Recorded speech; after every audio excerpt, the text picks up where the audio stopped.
gente vai ter aqui na escola é um diálogo interreligioso.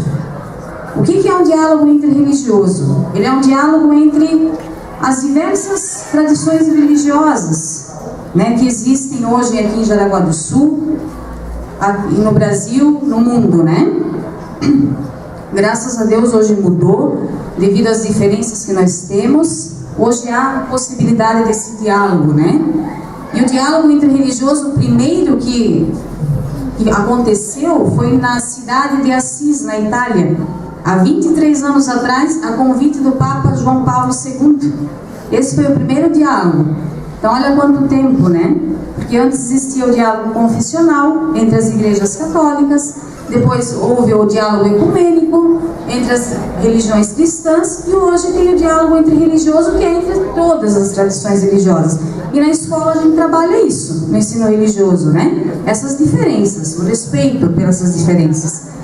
Então, esse diálogo hoje vai possibilitar nós falarmos um pouquinho dessas posturas da convivência, essa teia da vida, né? Que nós precisamos conviver todos os dias. Então eu convido agora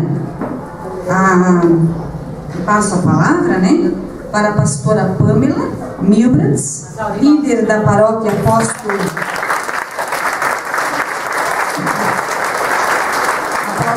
João, da Igreja de Confissão Luterana no Brasil, o senhor Elcio Pio Cardoso, representante do Centro Assistencial Eurípides Barçanufo, o CAEB, e nosso secretário de Educação.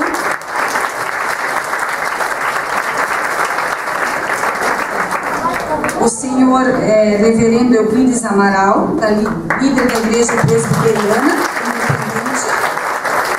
desejando que a graça do nosso Salvador Jesus Cristo, a comunhão do nosso Deus, que se revela como Pai e também como Mãe, e que a comunhão do Espírito Santo esteja com todos e com todas nós. Amém.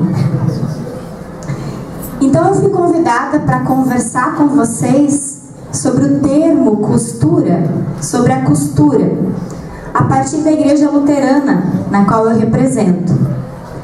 E logo que eu li sobre esse termo costura, me veio à mente uma personagem da Bíblia, que talvez não nos seja tão conhecida e tão falada. Essa personagem é Dorcas. Dorcas, ou Tabita, como era chamada, era conhecida como uma discípula de Jesus. E a história dela nós encontramos no livro de Atos, capítulo 9, versículos 36 até 43. Dorcas era uma costureira, por isso então logo me veio à mente a imagem de Dorcas. Mas Dorcas usava do seu dom da costura para ajudar as pessoas próximas, de maneira especial as viúvas, as filhas dessas viúvas e suas netas. A costura não era para ela um trabalho somente, mas era também uma possibilidade de costurar amor, cuidado, juntando todos os seus retalhos, conseguiram construir uma colcha de amor e de solidariedade. Dorcas e todas essas mulheres da Bíblia querem convidar a cada um e a cada uma de nós, com os nossos retalhos, que são as nossas habilidades, a costurarmos em conjunto colchas de amor e de solidariedade. Nos convida a remendarmos corações e pessoas despedaçadas. Nos estimula a costurar sorrisos e abraços. E nos convida que com linhas de amor, de cuidado e de fé, possamos ser um sinal de esperança, de amor e de cuidado na vida de todas as pessoas, em especial daquelas pessoas que mais necessitam. Muito obrigada.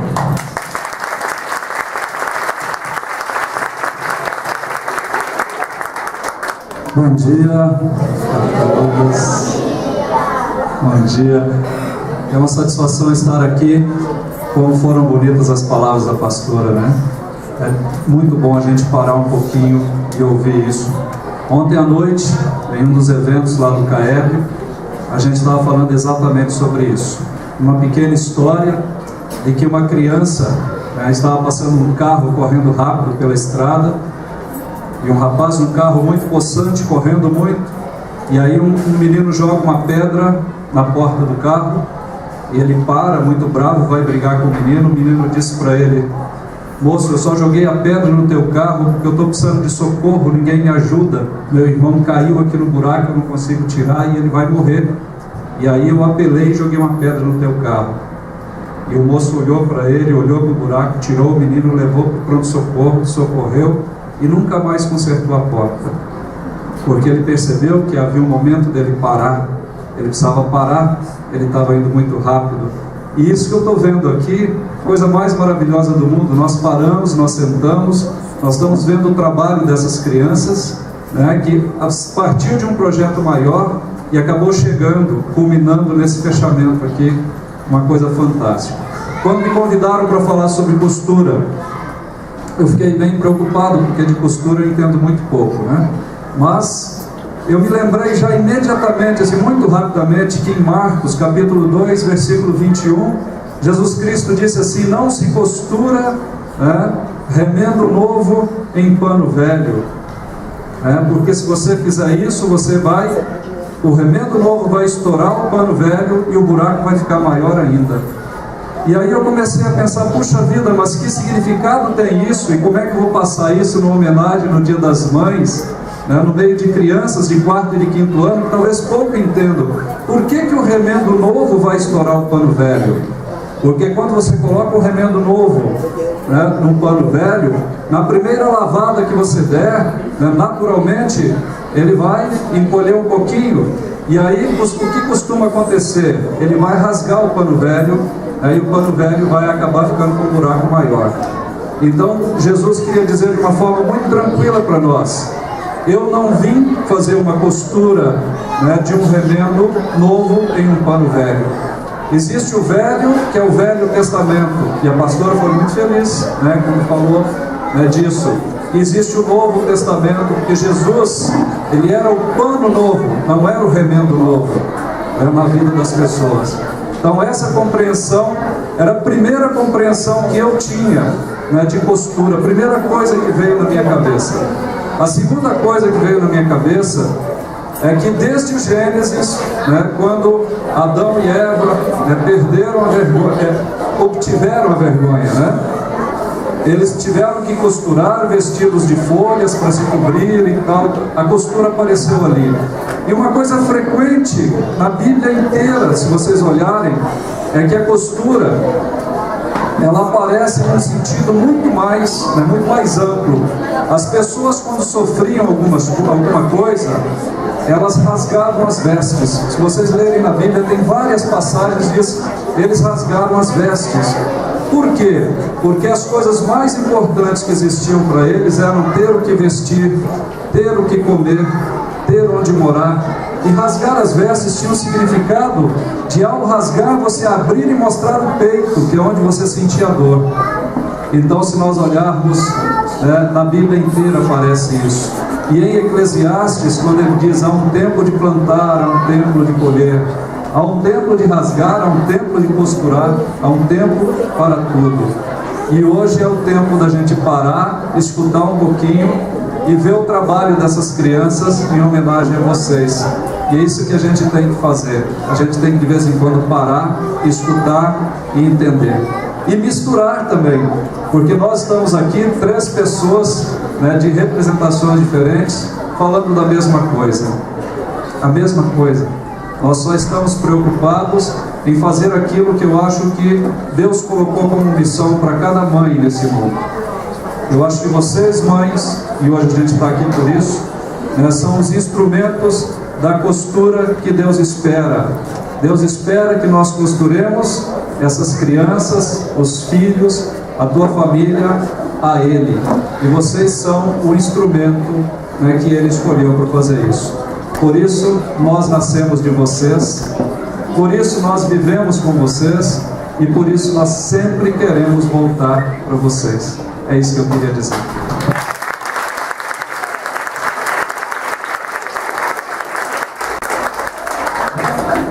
Bom dia a todos. Quero saudá-los na graça, na paz e no amor do Senhor Jesus.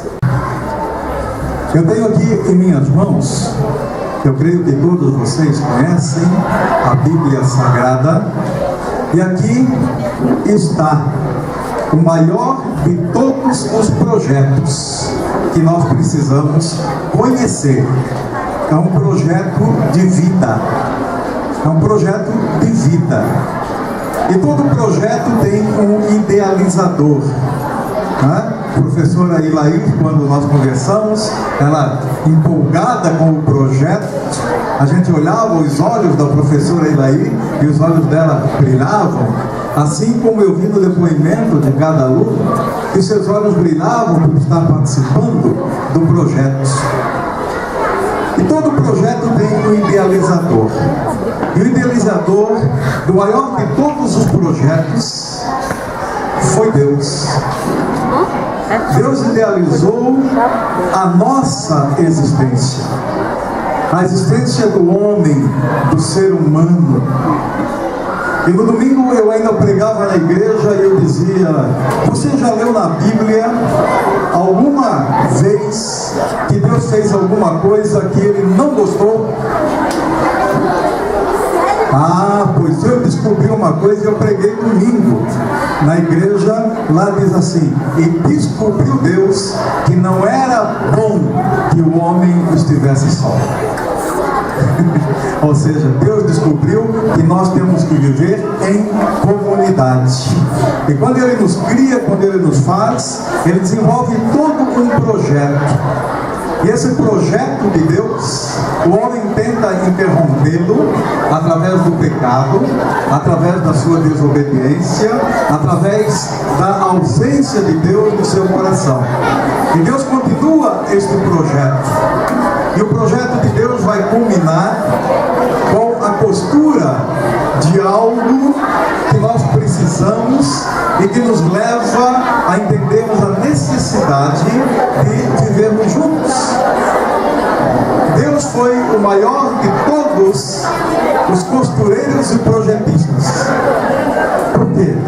Porque a ferramenta que Deus usou para tecer, né, as nossas vidas, os nossos relacionamentos, a nossa caminhada, o que Deus usou como instrumento foi o amor.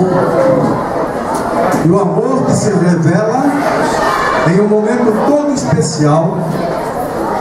A pastora falou de todo um projeto do Antigo Testamento, de mulheres que estavam lá no Antigo Testamento, de Dorcas, de Lídia, no Novo Testamento.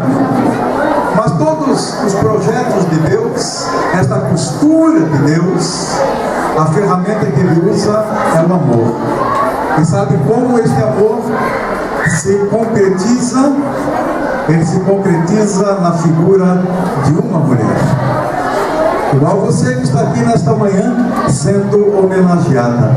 Quando Deus quis finalizar o seu projeto, Ele busca a figura de uma mulher, Maria, para ser a mãe daquele que viria como o Salvador, como aquele que aproximaria todas as pessoas e faria com que o tule ficasse completo com todas as coisas. Porque Jesus é aquele que dá a razão de todo o projeto de Deus para as nossas vidas. E é em Jesus que nós encontramos o amor. O amor que nos une, o amor que nos desafia, o amor que nos leva a olharmos para o outro e a entendermos que há esperança.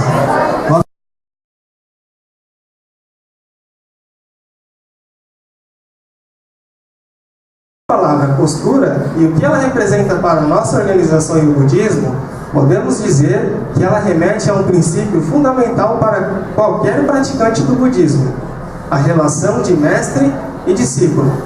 Se analisarmos a postura utilizando uma agulha e uma linha, o mestre é representado pela agulha e o discípulo pela linha. Num dos capítulos do livro Nova Revolução Humana, de autoria do Dr. Daisaku Ikeda, consta: a relação de mestre e discípulo é como uma relação entre a agulha e a linha. A agulha é o mestre e a linha é o discípulo. Quando se costura uma roupa, a agulha toma a vanguarda e é seguida pela linha. Porém, cumprida sua missão, a agulha torna-se inútil e a linha continua agindo valorosamente. Como praticante do budismo, a revolução humana depende unicamente em acreditar no potencial ilimitado do ser humano, orar com fé e seguir as orientações do mestre representado pelo Dr. Daisaku Ikeda.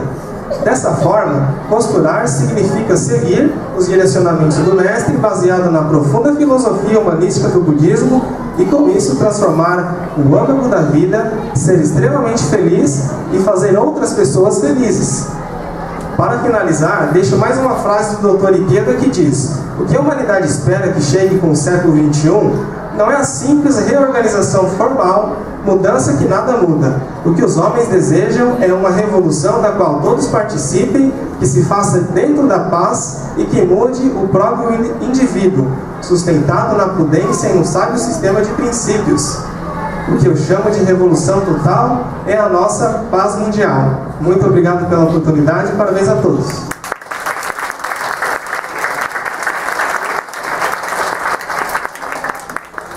Muito boa tarde a todos. Queremos parabenizar as mães aqui presentes e também a recepção da Elair, nossa orientadora que nos recebeu ali, nosso colega que está aqui representando a sua entidade também. E queremos ser bastante britânico nos 3 minutos que me foram dados, dizendo que nós, como líder religioso, temos isto aqui, esse trabalho realizado como algo de muita importância para a sociedade como um todo. Ora, eu estava pensando e analisando enquanto ouvia o meu colega e examinando o material que nos foi remetido, mesmo que os minutos são poucos, porque temos programação, mas muita sabedoria naquilo que foi elaborado para ser aqui expressado neste momento. O homem, como ser sócio que foi criado, jamais ele pode viver se fragmentando socialmente e familiarmente também. Tanto é que a família é a primeira prova disso. A família é a prova de que nós precisamos nos unir, somar, costurar para poder ser forte e resistir. As crianças, aos alunos que aqui estão, meus parabéns, porque estão sendo orientados de uma maneira a conviver e a tomar o seu espaço dentro de uma sociedade que procura se unir nos objetivos comuns a todos. É o que nós visamos, é o que nós queremos. Cada um no seu princípio de fé, na sua crença, defendendo o seu princípio, desde que contribua para o bem e convija para o êxito do ser humano como sociedade. Sempre tenho dito isso, primo por isso.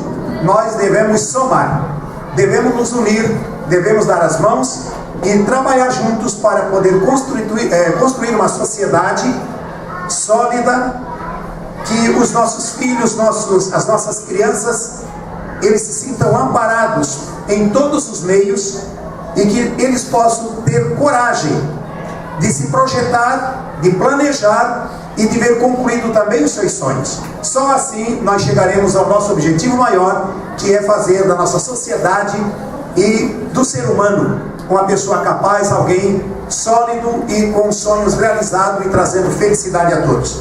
Meus parabéns e que todos possam lograr êxito